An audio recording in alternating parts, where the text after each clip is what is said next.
Эерэг бодол үг хүний амьдралд ямар хэрэгтэй вэ?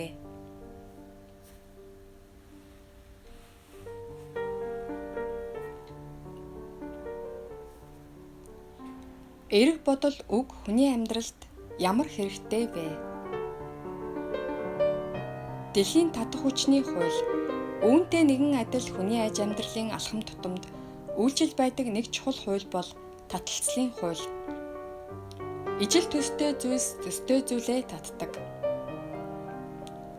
Амьдралаа утга учиртай байлгахын тулд энэ хуулийн мөн чанар зарчмыг мэдэх нь чухал юм аа. Зарим өглөө эрч хүч муутай босоход тэр өдрийн ажил үйлс бүтэмж муутай байдаг. Дандаа өвчин ярьж явдаг хүн өвдөжл байдаг. Элбэг дэлбэг амьдрал сайн сайхан явах тухай ярьсан хүн хөгжин дэвшиж явдаг.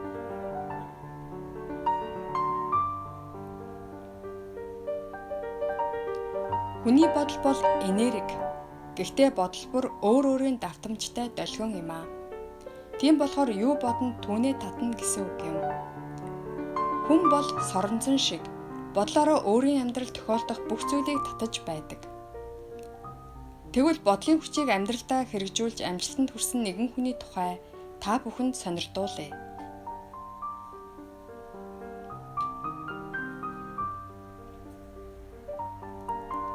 Америкийн кино найруулагч, продюсер, кино зохиолч Стивен Аллан Спилбергийг танихгүй хүн байхгүй.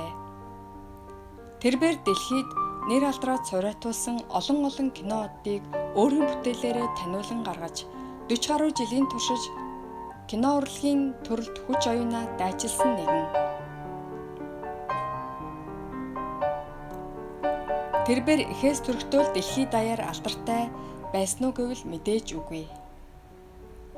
Спилберг Америкийн нэгдсэн улсын Ohio муж улсын Cincinnati хотод 1946 оны 12 сарын 18-нд еврей угсааны гэр бүлд мэндэлсэн юм аа. Эцэг Орналд нь ресторан төгөлдөр хуур тоглож, хажуугаар нь цахилгааны инженер хийдэг байжээ. Спилберг хүүхэд ахуй наснаасаа найзуудтайгаа 8 мм-ийн хальсан дээр богино хэмжээний кино хийж, ресторанд 25 центээр үзүүлж, эгч нь энэ үед попкорн зарж, давхар мөнгө олох байдлаар бага наснаасаа эгч дүүс уялдаатай бизнес эрхэлж, багаасаа кино найруулагч болно гэж мөрөөдөж оролдлого хийсээр ирсэн. Үеийн найзуудтай өөрийгөө алдартай кино найруулагч болсон мэтээр ярьж, мөрөөдөлтөө хөтлөгдөн 1958 онд хөвгүүдийн скаутад байх үедээ сүүлчийн халз тулаан зохиомжийг 8 мм-ийн хальсаар бүтээн шагнуулж байжээ. 1963 онд 16 настай Спилберг 140 минут үргэлжлэх шинжлэх ухааны адал явдалт галт тэрэг киног $500 өртөгтэйгээр бүтээсэн юм. Эдгээр богино хэмжээний кино зохиомжуудыг бүтээхэд бяцхан Спилбергт бүх зүйл амаргүй байлаа.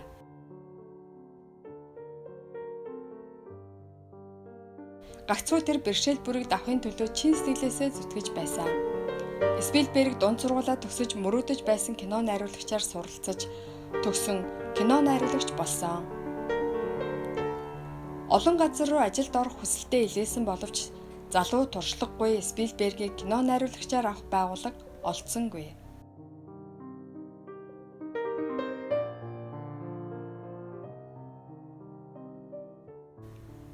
Гэхдээ тэр шантралгүй өдөр бүр хүсэлтэд өөр байгууллагууд руу илгээсээр байв. Гэвч зөвшөөрсөн хариу ирэхгүй л байлаа. Гэтэл нэг удаа Спилберг ажил хайж гадуур явж байгаад Universal кино компани хажуугаар явж байгаад энэ миний ажиллах газар мөн байна.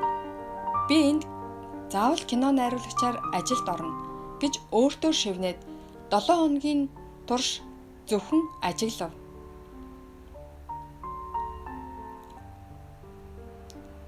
Тэрбээр өглөө 9 цагт ирж Universal кино компани руу орж гарч буй ажилчдыг ажиглаж 17 цагт ажилчид тарахад гэрлүүгээ явдаг байлаа. Universal кино компанид үсээ гоёмсог хаглан самсан брендийн хар хослол, цагаан цамц, үнтэй арьсан гутал өмсөн ганган хувцалсан залуус ажилдаг байлаа. Энэ мөчид Спилбергт би эдгээр хүмүүс шиг хувцлах хэрэгтэй юм байна гэсэн бодол төрөв. Гэвч түүнд тэдний өмсөж хэрэглэж байсан зүйлсийг авахд хангалттай мөнгө байсангүй. Тиймээс тэр 7 хоногийн турш хөлсний ажил хийж цуглуулсан мөнгөөрөө тэдгээр зүйлсийг худалдаж аваад нэг өдөр Universal кино компанид тэдний ажилтан шиг дээгүүр харан орлоо. Үүдний харуул гайхширангүй харж байснаа шинэ ажилтан байна гэж бодонд тоосонгүй өнгөрөв. Спилберг төв байрны 0 давхарт нэг эзэнгүй өрөө олоод хаалган дээр нь кино найруулагч Стивен Спилберг гэсэн хаяг наачив. Үнэн дээр хүн орохыг хориглон аюултай гэсэн бичгтээ өндөр хүчтэйн өрөө байв. Мөн коридороос хинж тоож авдаггүй хуучин ширээ сандал олж аваад өрөөндөө оруулан тэндээ өдөржингөө бодож суудаг боллоо. Ажил тарахад явж цуглахад ажилдаа ирж байгаа хүн шиг сайн байна уу гэж нэмсэглээд явдаг байлаа. Энэ байдал нэлээд удаан давтагдав. Түүнийг хинч анзаарсангүй. Гэтэл нэг өдөр Спилберг ажлынхаа гадаа тамхилаад юм бодон зогсож байтал гэнэт нэг үл таних хүн гал асаав. Тэр хүн өнөөдөр сайхан өдөр байна шүү гэж хэлэхэд Спилберг сайхан байна гэж хариулав.